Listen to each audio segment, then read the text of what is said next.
Siguro aaminin ko mali talaga yung nagawa ko sa dati. Tsaka wala man akong balak na pag-entertain sa iba. May bumibisita sa'yo. Kaya may ibang nabisita sa'yo. Kaya yun, Bakit? Ano bang meron sa inyo? wala. Siguro napunta lang yung bagay yun sa bahay. Hindi ko rin alam na ganyan siya. Hindi ko nga alam yun, nagpunta pala sa inyo. Sa bahay na Kuya Rab, bakit nagsiselos ka? Hindi. Ito mo magsisay. Isang babae, pero kagrupo ko yun. Kumbaga, nagsama kami pauwi. Pero yung kasama niya, bakit palagi kayong magkasama? Hindi naman yun as in lagi talaga. Bakit kayo nagkikita? Ano lang din naman yun, sa vlog lang din naman kasi yun. Hindi, kasi may iba naman na magang sumasama sa inyo.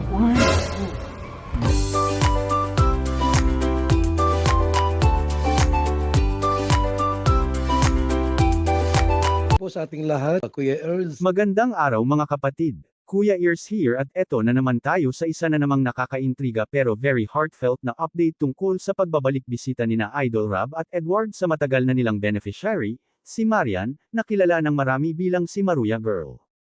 Paalala lang po mga idol, ang reaction video na ito ay pang good vibes lamang, dinagdagan natin ng kathang isip para mas matindi pa ang ating kwento sa Adrian mga idol.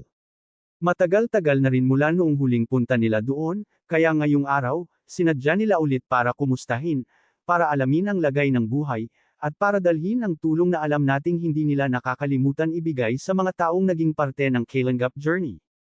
Pero ang mas umuugong ngayon ay ang bali-balitang may, kasama raw si Edward, at, nahuli kam kasama ang ibang babae, habang papunta o habang nasa area.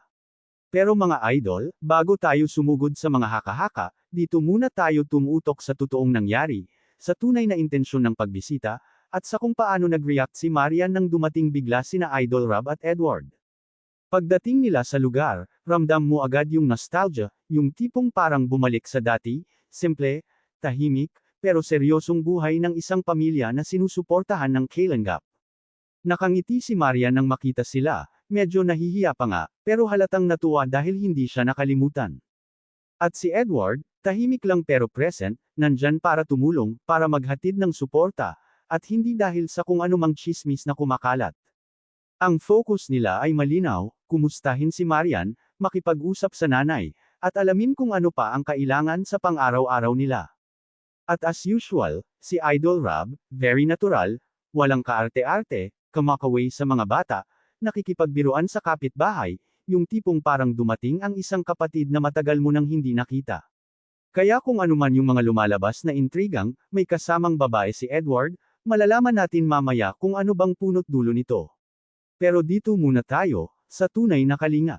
Pagdating nina Idol Rob at Edward sa tindahan, ramdam agad ang awkward pero nakakatuwang vibe. Si Marian, medyo speechless, hindi alam kung saan ipapaling ang tingin dahil biglaan ang pagdating nila. Nangingiti-ngiti lang siya habang hawak ang baso ng tubig, parang hindi makapaniwala na nabisita ulit siya matapos ang ilang buwan. Dito mo makikita na kahit bihira man sila mabisita, yung connection nila bilang beneficiaries at mga kuya ay hindi naglalaho. Tinawag ni Rob si nanay, kinumusta ang kita, ang kalagayan sa araw-araw, pati ang pag-aaral ni Marian kung nagbabalak ba siyang bumalik o may plano sa susunod na taon. Si Edward naman nakikinig lang, paminsan-minsan nagtatanong, okay pa po ba trabaho ni nanay? Kumusta po kayo dito? Yung mga simpleng tanong pero ramdam mong may malasakit. Pero habang nag-uusap sila, dito na nagsimulang pumasok yung issue. Yung mga kapitbahay, mga manunood, at mga netizens ay may nabanggit na, parang may kasama raw si Edward na babae bago dumating. May nagkwento raw na sa school, may nakitang babae na kasabay daw niya. At dito na nabuo ang chismis na inilagay sa thumbnail na huli kam.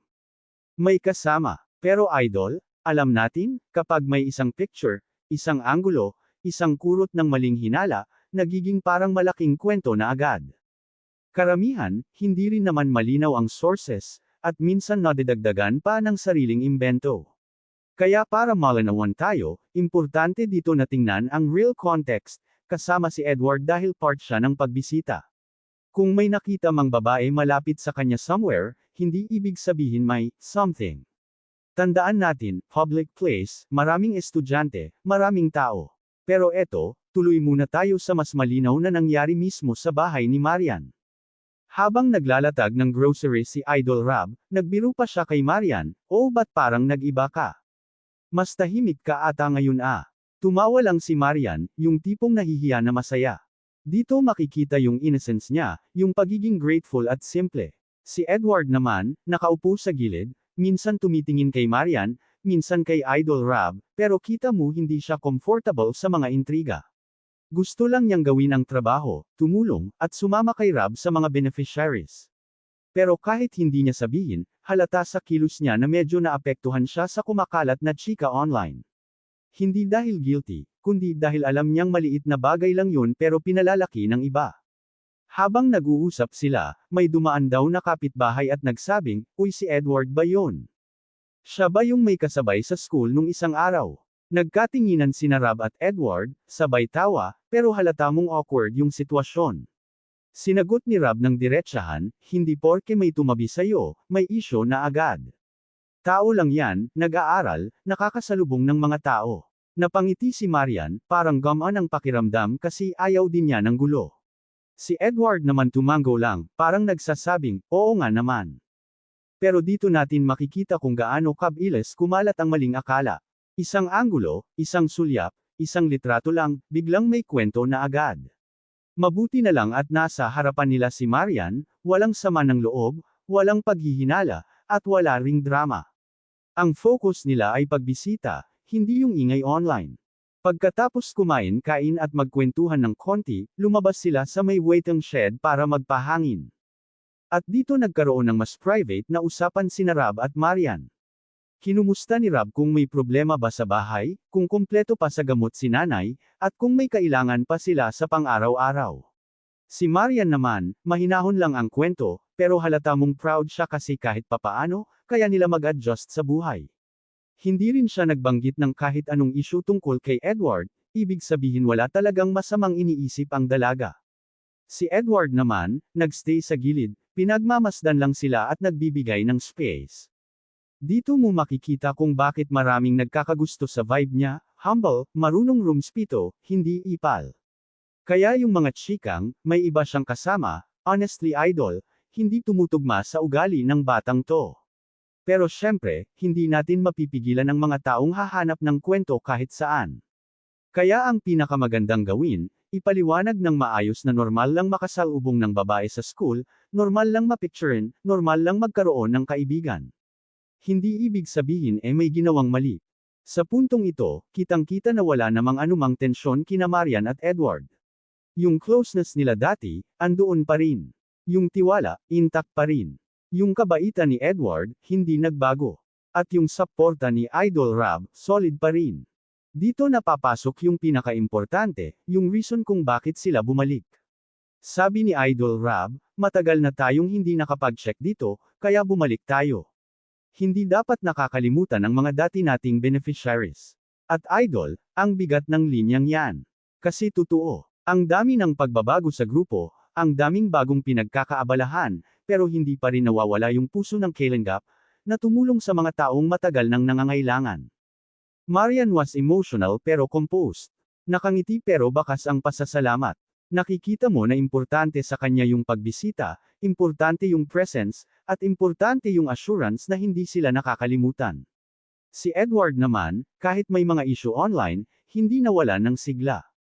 Tumulong, nag-aabot, nagbubuhat ng dala, at nag-iingat na hindi makagulo. Yung totoong intensyon niya, makatulong. Wala nang iba. Ang maganda dito, nung paalis na sila, kumaway ulit si Marian. Hindi siya bothered, hindi siya affected sa mga chismis. Dahil alam niya ang totoo. At yun dapat ang mas pakinggan natin. Mga idol, tapusin natin ito sa malinaw na direksyon, yung pagbisita ni na Idol Rob at Edward kay Marian ay wala ng halong ibang kulay. Pure, genuine, at mission-driven. Yung mga lumabas na, nahuli kam, may kasamang babae, totoo ba ito, hanggang haka-haka lang yan hanggat walang totoong basehan. Ang malinaw ay nagpunta sila para tumulong, para kumustahin, at para iparamdam sa isang pamilya na mahalaga pa rin sila sa Kalinga family. At para kay Marian, ang pinakaimportante ay hindi yung intriga, kundi yung presensya. Para kay Edward, importante ay yung gawain, hindi yung issue.